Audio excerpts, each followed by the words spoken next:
Hello everyone. तो आज मैं संगम गई थी और जब मैं गई तो मैं बहुत ज़्यादा शॉक्ड थी क्योंकि पहले से और अब में बहुत सारी चीज़ें बदल गई हैं। तो आइए आपको दिखाते हैं। तो सबसे पहले ये मैं आ गई हूँ यहाँ पे बड़े हनुमान जी जहाँ पे लेटे हुए हैं। और यहाँ का ये जो मेन एंट्रेंस पहले था ये बंद हो गया है। अब दूसरा रास्ता इन्होंने बना दिया है। तो आगे चल के थोड़ा सा हम लोग राइट मुड़ जाते हैं और फिर वहाँ पे पड़ता है जो मेन एंट्रेंस का गेट है।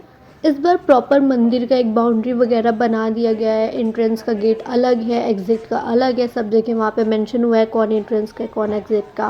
और जो बाउंड्री का अंदर साइड वाला एरिया था वहाँ पे बहुत अच्छी अच्छी पेंटिंग्स हुई थी। लाइक अभी भी बहुत सारा काम ऐसा है जो अधूरा ही है और लोग आ रहे हैं, भीड़ बढ़ती जा रही है। आई डोंट नो कब कंप्लीट होगा। वहाँ पे प्लांट्स भी पड़े थे जो कि ऐसे सूख रहे थे, जिनको लगाने के लिए रखा गया था, बट वो बर्बाद हो रहे थे। फिर हम लोग पीपा पुल पार करने के बाद पहुंचते हैं झूसी की साइड, जहाँ पे हमें ये बाबा मिलते हैं जो कि जिनका हाथ ऐसे ऊपर ही रहता है, 24 घंटे ऊपर ही होता है। यहाँ पे बहुत सारे न्यूज़ वाले रहते हैं, यहाँ पे न्यूज़ एंकर्स वगैरह जो उनका इंटरव्यू ले रहे होते हैं और उनसे सवाल जवाब कर रहे होते हैं सांसारिक मोह माया के बारे में। और ये किस तरह से साधना करते हैं, कब से साधना करते हैं, ऐसे ही उनसे सवाल जवाब किए जा रहे थे। और हम भी वहाँ पे थोड़ा खड़े होकर देखते हैं, एक्सपीरियंस लेते हैं, फिर आगे बढ़ जाते हैं। आगे बढ़ने पे हम देखते हैं कि यहाँ पे बहुत सारा काम अधूरा ही है। लाइक अभी टेंट वगैरह कुछ लगे ही नहीं है। ये जो गाड़ियाँ यहाँ पे खड़ी हैं, ट्रैक्टर वगैरह, ये सब यूके की है और ये झूसी फ्लाईओवर के जस्ट नीचे ही था। यहाँ पे हमने देखा कि बहुत सारा ऐसा डेकोरेशन वाला सामान सब रखा ही है, मूर्तियाँ रखी हुई है, डेकोरेशन वाला सब, गेट वेट बनना जो है सब ऐसे पड़ा ही है, कोई काम नहीं है, सब ऐसे रखा हुआ है। लाइक पता नहीं कैसे ये लोग कंप्लीट करेंगे और ऐसे ही सब पड़ा हुआ है। मतलब आज जाके मुझे ये तो समझ आ गया कि अभी बहुत सारा काम अधूरा है और पता नहीं ये लोग काम कैसे करेंगे, क्योंकि श्रद्धालुओं की संख्या जो है वो बढ़ती ही जा रही है।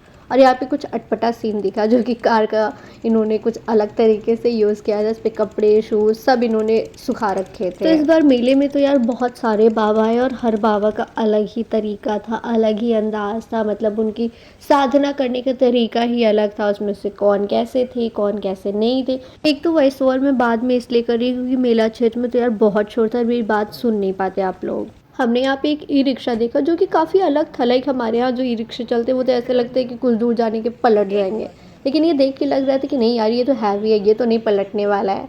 इसका सिस्टम काफ़ी अपग्रेडेड लग रहा था मुझे। बाकी ऐसा सुनने में आ रहा था कि ये 3 से 4 रिक्शे जो है इन्हें यहाँ पे संगम में लॉन्च किया जाता है ताकि शायद इसकी ड्यूरेबिलिटी चेक करने के लिए। और तो आपने ग्रेजुएशन करने के बाद यही डिसीजन लिया कि आप ई रिक्शा चालक बनेंगे? इसके पीछे की कहानी मैं बताता हूँ। आइए मिलाता हूँ एक दिल फिरे आशिक से, जिसने आपको प्रेमिका के चक्कर में। तो जैसा कि अभी मैं बता रही थी ना, अलग अलग बाबा, तो ये वाले बाबा के बारे में तो मैंने बताई जिनका हाथ 24 घंटे ऊपर ही रहता है।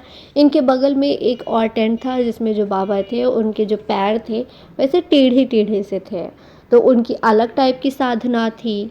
और इसी तरीके से हम लोग पहुँचे एक बाबा के पास जो कि अपने सर पे 1.25 लाख रुद्राक्ष धारण किए हुए थे। इनका हम लोगों ने इंटरव्यू वगैरह किया और इनसे बातचीत की, इनके बारे में पूछा कि इन्होंने कब से शुरू किया, इनके सर पे कितने मतलब रुद्राक्ष रखे हुए हैं और ये कब तक रखेंगे, कितना किलो का भार है, ये सारी चीज़ें।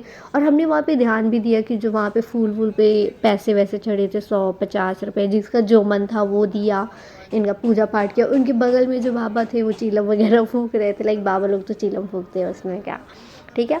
और फिर उसके बाद में ये मेरे साथ में जो मेरा दोस्त था ये रिकॉर्डिंग वगैरह कर रहा था कैमरे वगैरह में, क्योंकि हमने इंटरव्यू लिया था उनका, तो वही सब रिकॉर्ड वगैरह कर रहे थे और सीख रहे थे।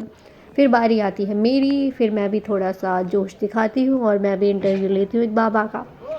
ये एक्चुअली में हमेशा खड़े रहते हैं, ये बैठते ही नहीं है। तो इनसे मैं सवाल कर रही थी, उनसे जवाब पूछ रही थी, यही सब चल रहा था। लाइक मुझे थोड़ा सा वो लगा क्योंकि उन्होंने कहा ये बैठते ही नहीं है, लाइक 24 घंटे ये खड़े ही रहते हैं।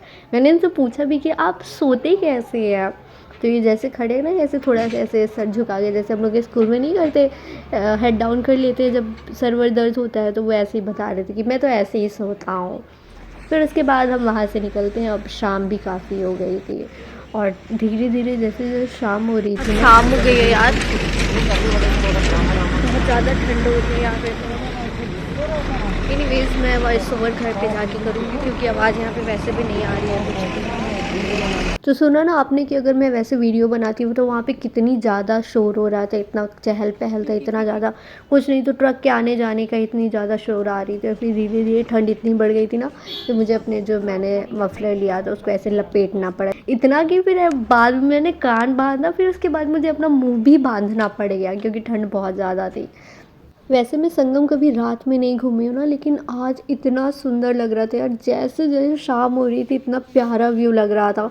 ऊपर से बहुत सारे बर्ड्स भी ऐसे उड़ के जा रहे थे, ऊपर से रिफ्लेक्शन पड़ रही थी, इतना सुंदर नज़ारा लग रहा था कि ओ माय गॉड, मतलब बहुत ही प्यारा नज़ारा लग रहा था।